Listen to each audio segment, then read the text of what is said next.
Guru Gembul mengatakan bahwa Sunan Kalijaga ngetem di pinggir sungai selama bertahun-tahun, atau dalam bahasa kita ya topo ya, atau tapa, bertapa di pinggir sungai, yang merupakan langkah tirakat dari Sunan Kalijaga yang itu dianggap sebagai sesuatu yang tidak bisa diterima oleh akal.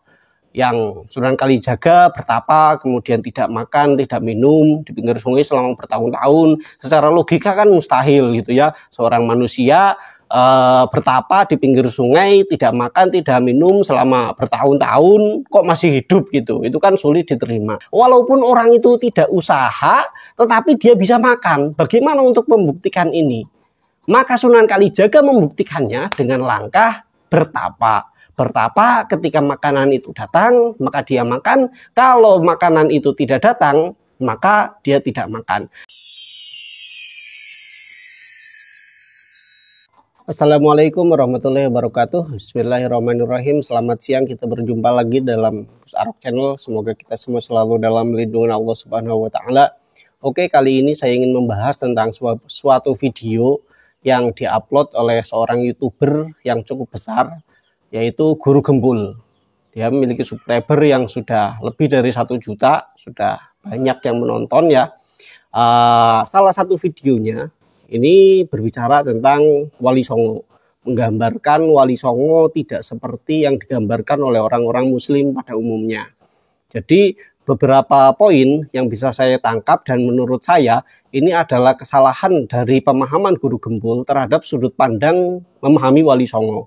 Bagaimana Guru Gembul itu memahami Wali Songo? Guru Gembul yang saya lihat itu hanya membaca dari literasi-literasi, kemudian dimasukkan ke dalam logika alam berpikir era modern. Secara ilmiah, alam logika berpikir yang sekarang seperti apa, dan itu digunakan untuk memahami keadaan dari Wali Songo. Dan menurut saya konteks dalam pemahaman Wali Songo dengan cara-cara pemikiran yang modern ataupun dengan akal pikiran logika zaman sekarang itu tidak relevan, karena situasi dan kondisi dan konteks sosial pada era lampau itu berbeda dengan sudut pandang orang-orang sekarang. Ada beberapa poin yang saya temukan yang menurut saya ini merupakan kesalahan dari pemahaman Guru Gembul terhadap Wali Songo. Poin yang pertama, Guru Gembul mengatakan bahwa Sunan Kalijaga ngetem di pinggir sungai selama bertahun-tahun, atau dalam bahasa kita ya topo ya, atau tapa, bertapa di pinggir sungai, yang merupakan langkah tirakat dari Sunan Kalijaga yang itu dianggap sebagai sesuatu yang tidak bisa diterima oleh akal. Yang Sunan Kalijaga bertapa, kemudian tidak makan, tidak minum di pinggir sungai selama bertahun-tahun. Secara logika kan mustahil gitu ya. Seorang manusia bertapa di pinggir sungai, tidak makan, tidak minum selama bertahun-tahun, kok masih hidup gitu. Itu kan sulit diterima. Apakah ini benar-benar tidak bisa diterima atau seperti apa? Saya kira bukannya tidak bisa diterima ya, hanya memang kalau kita menggunakan sudut pandang secara ilmiah, secara literasi zaman sekarang, ya memang akan kesulitan untuk memahami konteks laku Topo Broto yang seperti ini, seperti Sunan Kalijaga ini. Dan yang saya tahu dari langkah toponya Sunan Kalijaga ataupun langkah tirakatnya Sunan Kalijaga itu di dalam Serat Linglung dikatakan bahwa Sunan Kalijaga itu melakukan tapa itu selama 3 tahun, dan itu di tempat yang berbeda-beda. 1 tahun itu di dalam hutan, kemudian 1 tahun bertapa di pinggir sungai, kemudian 1 tahun melakukan tapa kijang atau mengikuti cara hidupnya hewan seperti kijang gitu ya. Nah, tetapi Sunan Kalijaga ini bukannya tidak makan dan tidak minum, tetapi hanya makan dan minum ketika memang makanan dan minuman itu ada di depannya. Kalau makanan dan minumannya itu tidak ada, maka ya Sunan Kalijaga tidak makan. Dan itu terkonfirmasi dalam pemahaman-pemahaman tasawuf, dalam pemahaman-pemahaman tirakat. Hal-hal yang seperti ini itu bukan hal yang aneh gitu ya. Bukan hal yang aneh bahwa seseorang itu makan itu ketika memang makanan itu datang. Kalau tidak datang, ya tidak makan. Ini mengapa langkah tapak seperti Sunan Kalijaga ini dilakukan oleh Sunan Kalijaga. Memang Sunan Kalijaga itu pada waktu itu ingin menghilangkan sifat ketergantungannya kepada dunia. Apakah logika berpikir yang dianggapnya benar selama ini itu memang benar untuk digunakan? Ternyata oleh Sunan Bonang dikatakan bahwa logika berpikirnya Sunan Kalijaga bahwa orang itu bisa hidup kalau dia itu makan. Sementara orang itu bisa makan kalau dia itu usaha. Kalau orang nggak usaha, nggak bisa menghasilkan uang, maka orang itu nggak bisa makan. Kalau orang itu nggak bisa makan, maka orang itu nggak bisa hidup. Kan logika berpikirnya seperti itu. Orang normal pada umumnya. Namun dalam konsep berpikir tasawuf, sebenarnya yang memberi makan itu bukan usaha. Yang memberi makan itu adalah Tuhan. Nah, bagaimana untuk membuktikan bahwa memang benar Tuhan itu yang memberikan makan tanpa usaha? Walaupun orang itu tidak usaha, tetapi dia bisa makan. Bagaimana untuk membuktikan ini? Maka Sunan Kalijaga membuktikannya dengan langkah bertapa. Bertapa ketika makanan itu datang, maka dia makan. Kalau makanan itu tidak datang, maka dia tidak makan. Dan ini tidak hanya dilakukan oleh Sunan Kalijaga saja, tetapi banyak sekali cerita-cerita dalam dunia tasawuf yang memang salah satu langkah dalam bertirakat itu ya dengan cara ikhlas gitu ya. Dengan cara ikhlas, kalau seandainya kita tidak usaha, apakah benar kita tidak makan? Ternyata tidak. Sunan Kalijaga membuktikan bahwa dia tanpa usaha pun bisa makan. Gitu. Tetapi yang menjadi nilai dari suatu usaha adalah bukan masalah dia makan atau tidak. Tetapi yang menjadi nilai dari usaha ataupun tingkah laku adalah kebermanfaatan bagi orang lain. Dan ini yang sebenarnya yang seharusnya difahami oleh orang-orang Islam pada umumnya. Bahwa yang memberi makan itu ya bukan usaha. Yang memberi makan, yang memberi rezeki itu ya Tuhan. Tetapi sebuah usaha, sebuah amal, sebuah pekerjaan itu tetap penting. Tapi kepentingan suatu amal, suatu usaha itu tidak menjadikan bahwa kita itu tidak hidup. Kita tanpa usaha, tanpa bekerja pun sebenarnya bisa hidup. Sama Tuhan itu ya dicukupi. Walaupun Tuhan memberikan rizkinya itu ya tidak sesuai dengan yang diharapkan. Sebenarnya ya seperti Sunan Kalijaga. Sunan Kalijaga bertapa di hutan, di pinggir sungai, laku kijang, kemudian mendapatkan makanan. Itu ya ketika makanan itu datang. Entah itu ada orang lewat memberinya makan, entah itu ada makanan yang dibawakan oleh burung, entah itu makanan yang jatuh dari pohon, entah itu makanan yang datang karena terhanyut oleh air. Artinya itu datang dengan sendirinya dan tanpa diusahakan. Dan ini banyak sekali orang-orang yang membuktikan bahwa memang langkah tirakat yang seperti ini memang benar-benar terjadi. Dan langkah tirakat yang dilakukan oleh Sunan Kalijaga itu adalah untuk membuktikan dan melatih spiritual Sunan Kalijaga terhadap kepasrahan terhadap Tuhan. Nah, seperti itu. Itu poin yang pertama. Kemudian yang kedua, informasi tentang kemampuan para wali songo yang bisa terbang, kemudian bisa menghilang, kemudian bisa ke Mekah dalam sekejap, melakukan pengobatan ajaib tanpa peralatan yang canggih adalah cerita yang dilebih-lebihkan, yang tidak bisa dipertanggungjawabkan dan tidak bisa dibenarkan. Apakah memang seperti itu? Wali songo itu nggak bisa terbang. Wali songo yang bisa terbang itu bohong. Wali songo itu kalau ada cerita wali yang sholat zuhur di Mekah itu bohong gitu. Yang benar itu ya kalau mau ke Mekah ya harus naik pesawat terbang. Kalau kita berpikir tentang realita masyarakat, ya tentu saja bahwa cerita-cerita seperti Wali Songo ini, cerita-cerita mistis ya, cerita tasawuf ini seolah-olah seperti dongeng gitu.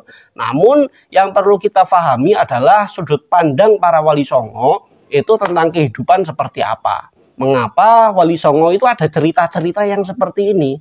Dan saya kira Kemampuan seseorang untuk terbang, kemampuan seseorang untuk bisa melakukan perjalanan jauh dalam sekejap, itu bukan hanya terjadi dalam Wali Songo, tapi banyak sekali peradaban yang menceritakan hal-hal yang seperti itu.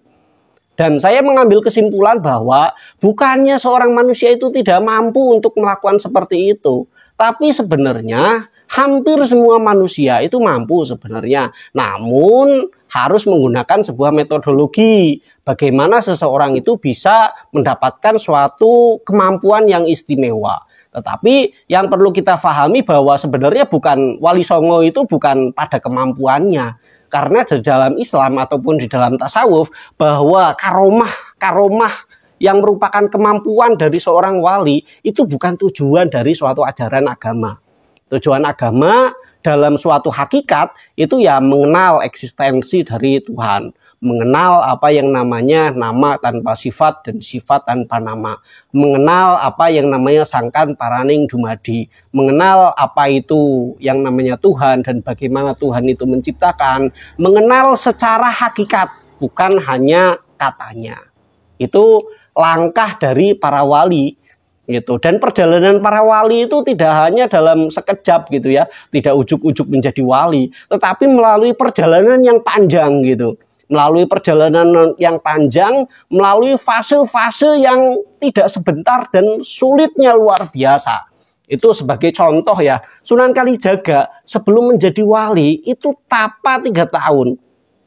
3 tahun di hutan setahun, di pinggir sungai setahun, kemudian tirakat kijang 3 tahun gitu. Nah setelah tapa 3 tahun itu juga belum menjadi wali gitu. Sunan Kalijogo setelah tirakat 3 tahun kemudian masih ada hal-hal yang belum dimengerti secara hakikat. Kemudian Sunan Kalijaga itu bertanya kepada gurunya yaitu Sunan Bonang tentang yang namanya nama tanpa sifat dan sifat tanpa nama, dan Sunan Bonang itu tidak langsung memberitahukannya tetapi menyuruh Sunan Kalijaga itu untuk pergi haji.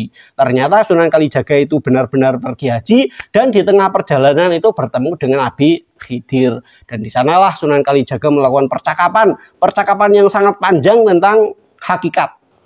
Nah, memang kemampuan para wali ini ya kalau dari sudut pandang tasawuf ini sesuatu yang familiar bagi orang yang mendalami ilmu tasawuf. Itu sudah familiar dengan cerita tentang karomah, tentang maunah, tentang bagaimana pertolongan Allah gitu ya. Kalau Nabi yang mendapatkan mukjizat, itu kalau di logika secara logis ini kan nggak mungkin gitu ya. Nabi Musa bisa membelah lautan, kemudian Nabi Isa bisa menghidupkan orang mati gitu ya. Itu kan suatu yang sulit dinalar. Dan bagaimana dengan para wali yang juga banyak cerita-ceritanya ya, Syekh Abdul Qadir Jailani, Sunan Kalijaga dan wali-wali yang lain itu juga memiliki karomah-karomahnya tersendiri yang luar biasa. Ini kalau di logika secara logis di zaman sekarang ini ya sulit diterima karena sudut pandangnya adalah logika. Sementara para wali itu sudah tidak dalam ranah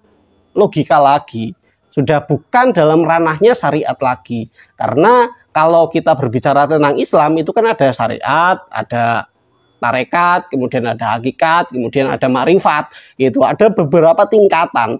Saya kira kalau Guru Gembul itu memang benar-benar ingin memahami bagaimana sudut pandang dari Wali Songo, seharusnya digunakanlah pendekatannya Wali Songo, yaitu dengan tasawuf, gitu, dengan kesufian. Karena Wali Songo ini tokoh-tokoh yang bukan tokoh syariat, bukan tokoh-tokoh yang fikih yang mengajarkan tentang hukum yang mana dalilnya, bukan yang seperti itu.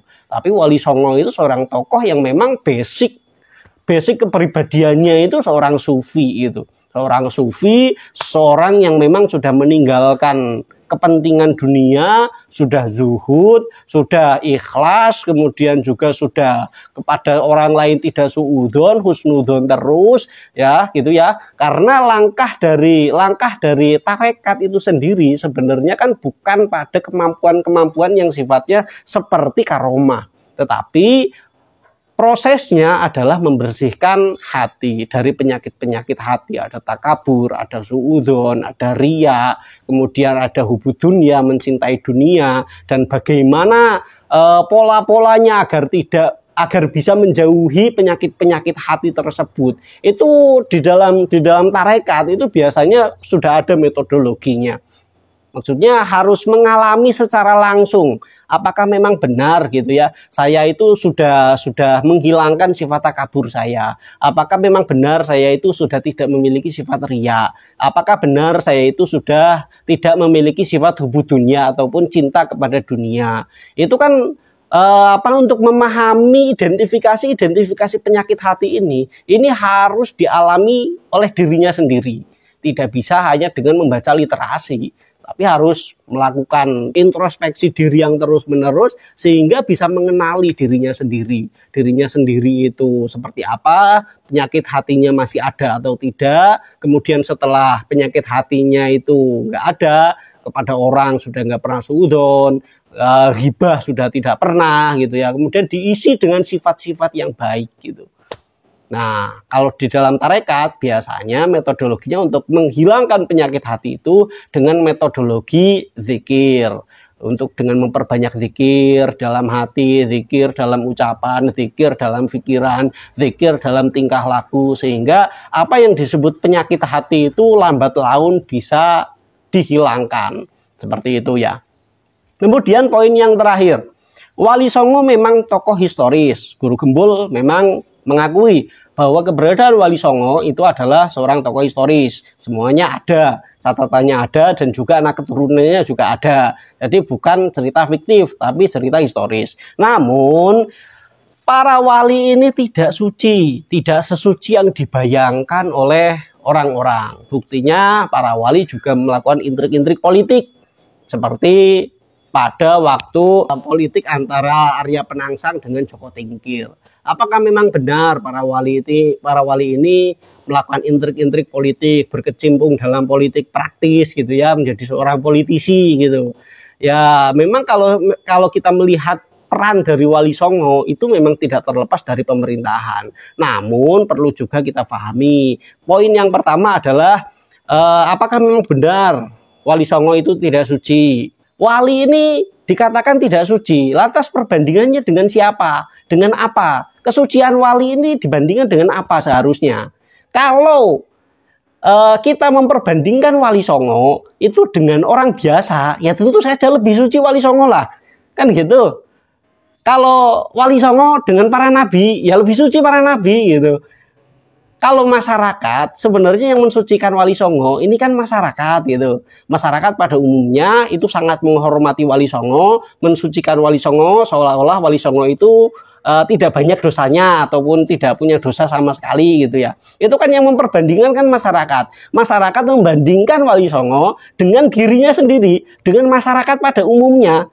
Kalau dengan masyarakat pada umumnya ya jelas gitu ya. Jelas Wali Songo lebih suci gitu. Karena Wali Songo itu kan tidak ujuk-ujuk jadi wali, tapi sudah melakukan perjalanan spiritual yang panjang, sudah membersihkan hati, sudah meninggalkan kepentingan dunia. Kalau dia itu berkecimpung dalam kepentingan dunia, itu juga dalam rangka menjalankan amanat ataupun menjalankan risalah dari kenabian. Karena yang namanya warasatul anbiya itu ya para ulama.